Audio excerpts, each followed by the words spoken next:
السلام علیکم۔ وہ کون سا وزیر اعلیٰ تھا جس کو ضیاء الحق دیکھتے تو اس کی آنکھوں میں غصہ صاف دکھائی دیتا؟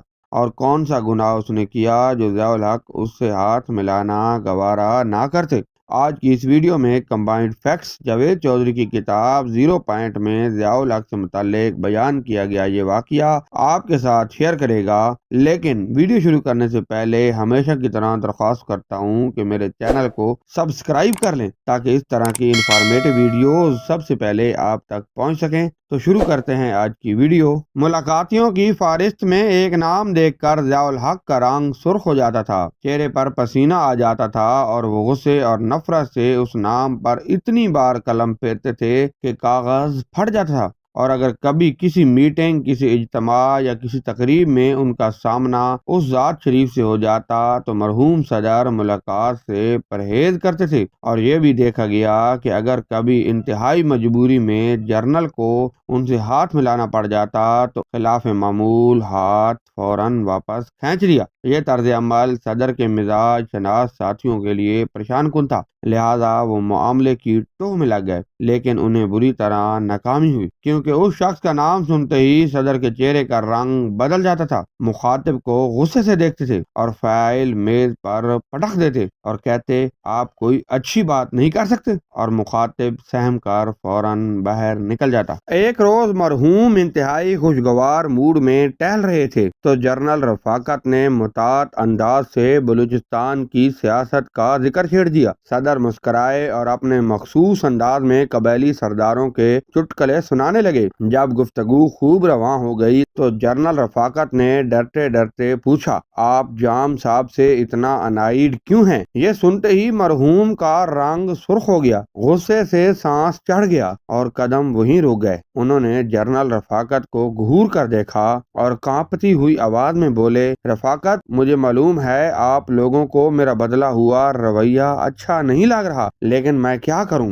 جب بھی یہ شخص میرے سامنے آتا ہے میرا جی چاہتا ہے میں اس کا خون پی جاؤں، اس کی بوٹی بوٹی الگ کر دوں، لیکن میں مجبور ہوں۔ جنرل رکے، ایک لمبا سانس لیا اور بھاری قدموں سے چلتے ہوئے لان چیئر پر ڈھیر ہو گئے۔ جنرل رفاقت مغموم سے ہو کر سامنے کھڑے ہو گئے۔ جنرل ضیاء نے ان کی طرف دیکھا اور چہرے پر تاسف، دکھ اور اذیت میں ڈوبی مسکراہٹ سجا کر بیٹھنے کا اشارہ کیا۔ جنرل رفاقت فوراً جھکے اور کرسی کھینچ کر بیٹھ گئے۔ مرحوم صدر چند لمحوں تک اپنی پھولی ہوئی کنپٹی شہادت کی انگلیوں سے سلہاتے رہے۔ جب سانس کچھ ٹھنڈی ہوئی اور چہرے کی حدت میں کچھ کمی واقع ہوئی تو وہ تھکی تھکی آواز میں بولے رفاقت، ایک روز جب میں آفس سے گھر لوٹا تو آپریٹر نے سامنے ٹیلی فون پیغامات رکھ کر کہا سر کوئی لڑکی صبح سے فون کر رہی ہے، آواز سے بہت پریشان محسوس ہوتی ہے۔ میں نے لڑکی کا نمبر پوچھا تو آپریٹر نے بتا دیا وہ کسی پی سی او سے بات کر رہی تھی۔ میں نے پیغامات کی شیٹ واپس کی اور آپریٹر کو ہدایت کی اب اگر اس لڑکی کا فون آئے تو میں جہاں بھی ہوں میری اس سے فوراً بات کرائی جائے۔ آپریٹر سلوٹ کر کے چلا گیا۔ خوش قسمتی سے آدھے گھنٹے بعد ہی اس بچی کا فون آ گیا۔ میری آواز سنتے ہی لڑکی نے دھاڑے مار کر رونا شروع کر دیا۔ میں پریشان ہو گیا، میں نے اسے چپ کرانے کی کوشش کی لیکن اس کے منہ سے بات ہی نکل نہیں رہی تھی۔ آخر میں اس لڑکی سے کہا بیٹا آپ 1 منٹ کے لیے پی سی او کے مالک کو فون دیں۔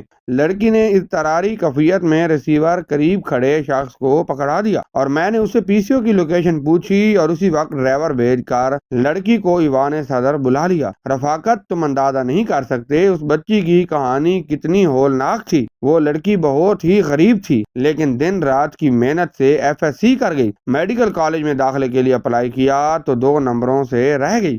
پھر کسی نے بتایا وزیر اعلیٰ کے پاس چاند نشستیں ہیں، اگر وہ چاہے تو اسے اپنے کوٹے سے داخلہ دلا سکتا ہے۔ بچی نے وزیر اعلیٰ تک اپروچ کی کوشش کی تو پتہ چلا کوئٹہ میں اس سے ملاقات ناممکن ہے۔ ہاں البتہ جب وہ دورے پر اسلام آباد جائے تو بلوچستان ہاؤس میں ملاقات نسبتاً آسان ہوتی ہے۔ اب یہ لڑکی وزیر اعلیٰ کے دورہ اسلام آباد کا انتظار کرنے لگی۔ بدقسمتی سے ایک ہی ہفتے بعد وزیر اعلیٰ صاحب اسلام آباد آ گئے۔ یہ لڑکی بھی ادھار پکڑ کر اس کے پیچھے پیچھے یہاں پہنچ گئی۔ تھوڑی سی کوشش کے بعد بلوچستان ہاؤس میں اس کی ملاقات ان سے ہو گئی۔ وزیر اعلیٰ صاحب نے عرض سنی تو مسکرا کر بولے ہاں یہ تو کوئی کام ہی نہیں، لیٹر پیڈ اور مہر اندر ہے، آؤ میرے ساتھ ابھی لکھ دیتا ہوں۔ اور بچی اس بزرگ کے ساتھ اندر چلی گئی۔ اور فقط اگر تم میری جگہ ہوتے تو تم نے بھی خود اپنے ہاتھوں سے اس مظلوم بچی کے زخم دھوئے ہوتے، اس پر پٹیاں باندھی ہوتی، اس بچی کو پہننے کے لیے اپنی بیٹی کے کپڑے دیے ہوتے۔ اگر میری ہی طرح تم نے بھی اس کے آنسو پونجھ کر کہا ہوتا، بیٹے اپنے یہ پھٹے ہوئے کپڑے یہیں چھوڑ جانا، کہ جب بھی وہ شخص تمہارے اس بوڑھے باپ کے سامنے آئے تو غصے سے اس کی آنکھیں سرخ ہو جائیں۔ ہاں رفاقت، اگر تم بھی اس تجربے سے گزرے ہوتے تو اس شخص کو دیکھ کر تمہارا خون بھی کبھی ٹھنڈا نہ رہتا،